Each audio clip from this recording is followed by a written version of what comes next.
It's the high-tech rodeo of the Born and Raised office. But today we're here. We've got a ton of questions on what bows we shoot, what arrows, all of that. What better to start with a bear? Hoyt RX-1 is what we're shooting. RX-1 Ultra. I am a 31-inch draw length, shooting this at 70 pounds, and yes, it's a wrong-hander. Left hand. Right-handed, left eye dominant. Interesting enough, Trent is left-handed, right eye dominant. So we both are opposite when it comes to shooting bows. Just a quick background. So I worked at a bow shop from the age of 15 until I was 24, 23 years old after I graduated college. I'm a little out of touch exactly how to set this one up, but we're gonna work our way through it. We're gonna go paper tune it and shoot groups with it. So here we go. Start with, I'm shooting a trophy taker, Smackdown Pro. I've shot trophy takers for a lot of years. It's been a great rest for me. I've never had any issues with them. So I'm one of those stick what I know. Instructions, I don't know about those. So key number one, Loctite. I don't have any Loctite, so I'm using wax. It's another trick that I'll do a lot of times in field points. If you have field points that constantly loosen up on you, just take and dip the threads in wax like that. And then in Oregon, we call the thing called rust, which is Oregon Loctite, because it rains here, it's wet here a lot, so it will double up. But I'm gonna just eyeball this to set. So what do people need to know, like, when putting on a rest? Go to your local pro shop. That's like tip number one. Honestly, if you've never worked on a bow or don't know the mechanics of it or how things operate, I would recommend always getting stuff installed and set up at a pro shop. Locally here in Roseburg, go to Waldron's Outdoor Sports. Eugene, those guys, the bow rack's been phenomenal. Up north in that Portland area, visit Triple X Archery. Corey does an awesome job. But use a pro shop. No, use someone that knows what's going on. But I know enough to get myself in trouble, but we'll figure it out. So first things first, I'm gonna set center shot and nock height. Both are going to be eyeballed out of the gate, and then we're going to fine tune it based on walk back tuning and paper tuning. Honestly, for me, paper tuning is not the most critical scenario. I'd rather group tune and do walk back tuning, but it's a good starting point. It's kind of like bore sight and rifle. Things look good, then go from there. To start, I'm just going to eyeball, and I'm going to look down this groove of the cam, and then eyeball the arrow to see. Check center shot. Right now we're way out to the right, so I'm going to slide this back on the inside, and then from there I'll set nock height. What I'm going to do is I'm going to tie in a nock below, and then I'm going to tie in a loop. So first things first, I'm going to set nock height. Right now I feel I'm in good up and down adjustment. I'm about in the center of the rest, center of the hole, so I feel good there. So I'm going to eyeball this to square 90 off of the string right there, just a touch nock high. So this will be a good starting point. I'll tie in, I'm about center of the serving, tie in the loop, and then from there we'll adjust the rest.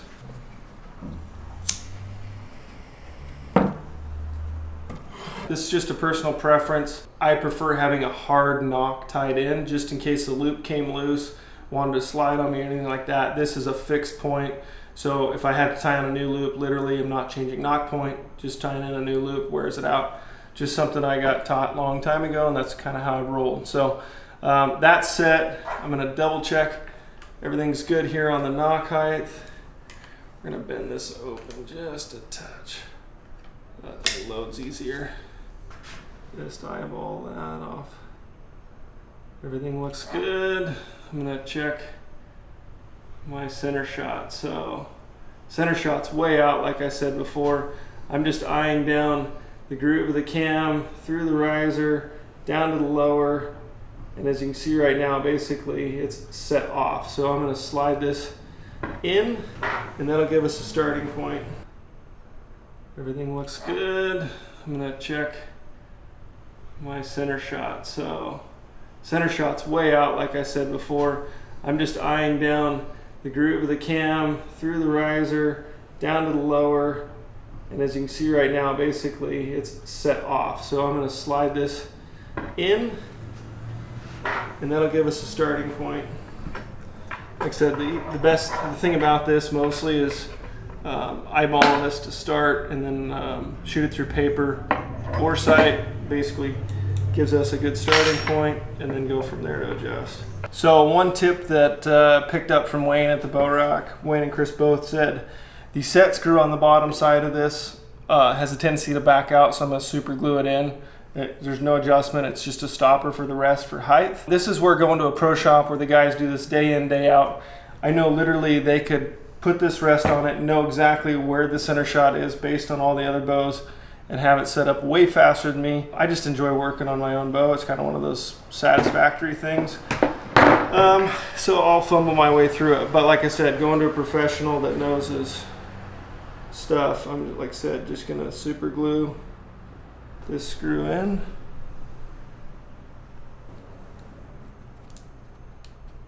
So I got this knotted down in the bottom. This is set up. Gonna put tension on the screw and double check my nock height. So we're gonna put this in the downward position, pulling tight on this cord.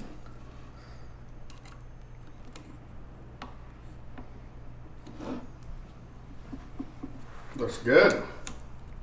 In the down position at rest, and when I draw back, we'll release tension off of this. Rest will come up.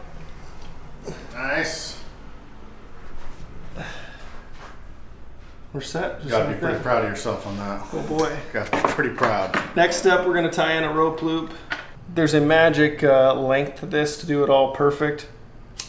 I don't know that magic length. That's why I say leave it to the professionals. We're gonna burr the end up here. This is gonna act as a stopper. And I'm gonna tie what's called a clove hitch on this. So this goes around, over, or behind, and back through. So that tension on it, like that. And then I'm gonna go over the top, around, over, and back through. And basically with this nifty tool here, in order to get it right, that thing can barely fit in there, so I'm actually going to put some tension on this and suck this first one down a little bit. Just barely be able to get it in there, and then run that tight like so. And the rope loop set up. So we'll play around with that, and then I always I'll cut this, burn it down, and then just one more time really get a good tight deal on it. It'll be done. All right, so we've basically bore sided this thing. I've got nock height set, center shot set, rope loop on.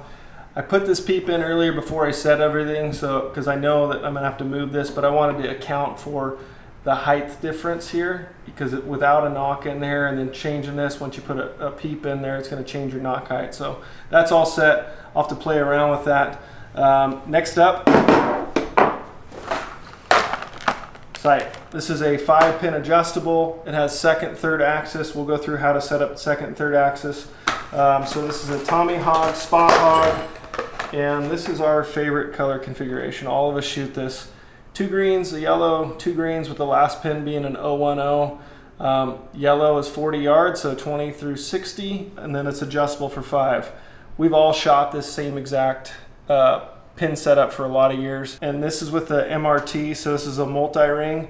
I'm actually going to take this bigger one off and throw the smaller ring on, and that's just my personal preference. I like that little bit smaller pin guard look to it, so helps me circle that a little bit better. I've got an 8th peep in there right now. It's a true peep. We'll play around with that a little bit. Shot Spot Hog for 15 years now, I bet. Made a phone call, the guys hooked us up, got the born and raised outdoors, Spot Hog, Tommy Hog. Working on something there. Hopefully in the future maybe you guys can have one of these too. So we're gonna mount this. It's kind of same deal bore sight this as close as we can. I always try to like set everything up where I'm in the middle of range motions. We're gonna bore sight this. I'll set up an arrow and we'll go through the whole mix.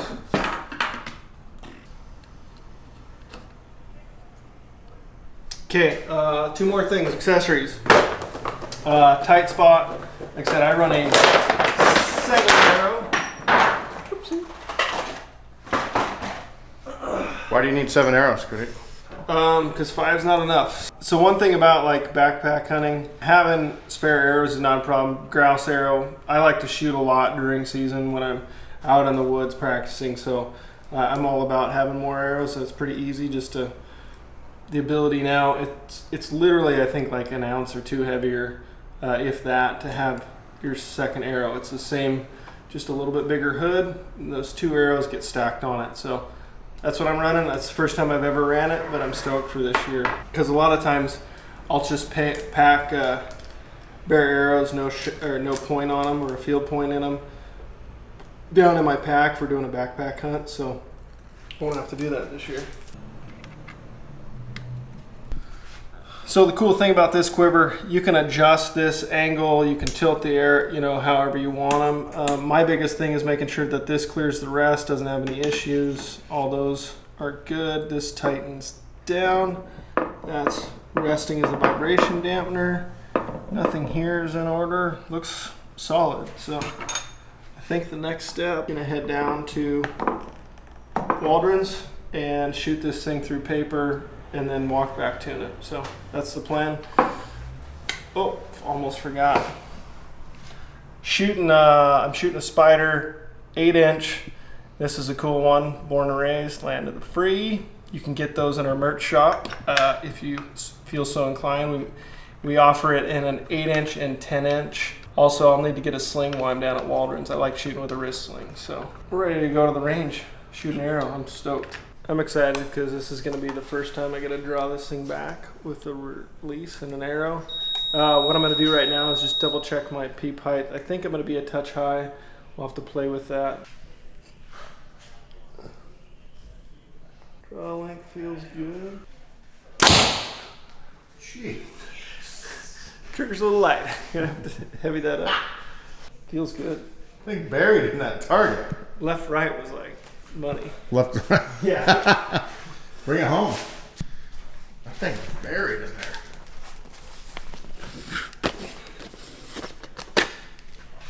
Day 6 arrows, man. I'm stoked. That'll, we're gonna do a whole nother series on arrow toughness. I'm gonna test. I've got these day 6. These are 250 spine. I'm gonna test those. I've got some FMJs, Victory Vaps, Black Eagle. We're gonna shoot them into all sorts of hard stuff and see what we can break. It's gonna be fun. Putting a wrist sling on. Needed it? Yeah, so I don't have to grip the bow. I told him he should use his wife's purse handle, maybe. Checking my peep. Did you move your peep?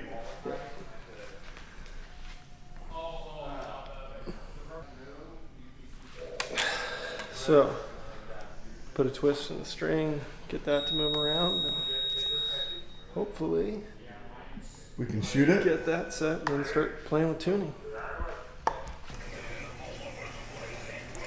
Took a half twist out.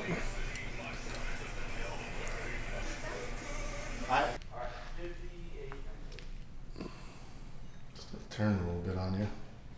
It's better, but I'm gonna aim for that same area. All right, so I'm gonna shoot through paper. I've got my nock or my peep height good. I'm gonna have to play around with that, but I want to shoot some arrows through it, get my string settled in before I really dink with that. I timed it on the bow press with the draw board. Everything was good there. So we're gonna see how it shoots through paper. The thing with paper tuning, it's a given snapshot at a given distance of what that arrow is doing. So I'm gonna shoot from about 4 yards and see how arrows are covering and how things are going. So like I said, just kind of bore sighting. I always like to shoot through paper to start and fix anything that's off, and then I'll do a walk back tune.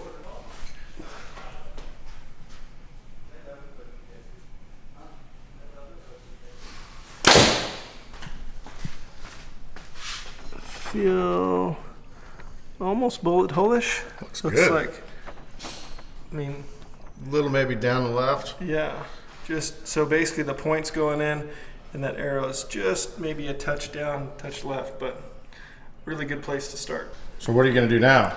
I'm going to just shoot some arrows through it, try to get the string settled in, and then I'm going to play around with the twist on the string, get that so my peep's rotating right, and then I'll shoot it again, because a lot of times just, you know, cam timing's an issue. So as I take, it's more in the controls in the bus cable for timing, but I'll just check that again. So I'll play around with it, shoot some arrows, get the arrows, or get some shots through the string, and then come back to it. But feel good. Shoot for groups now.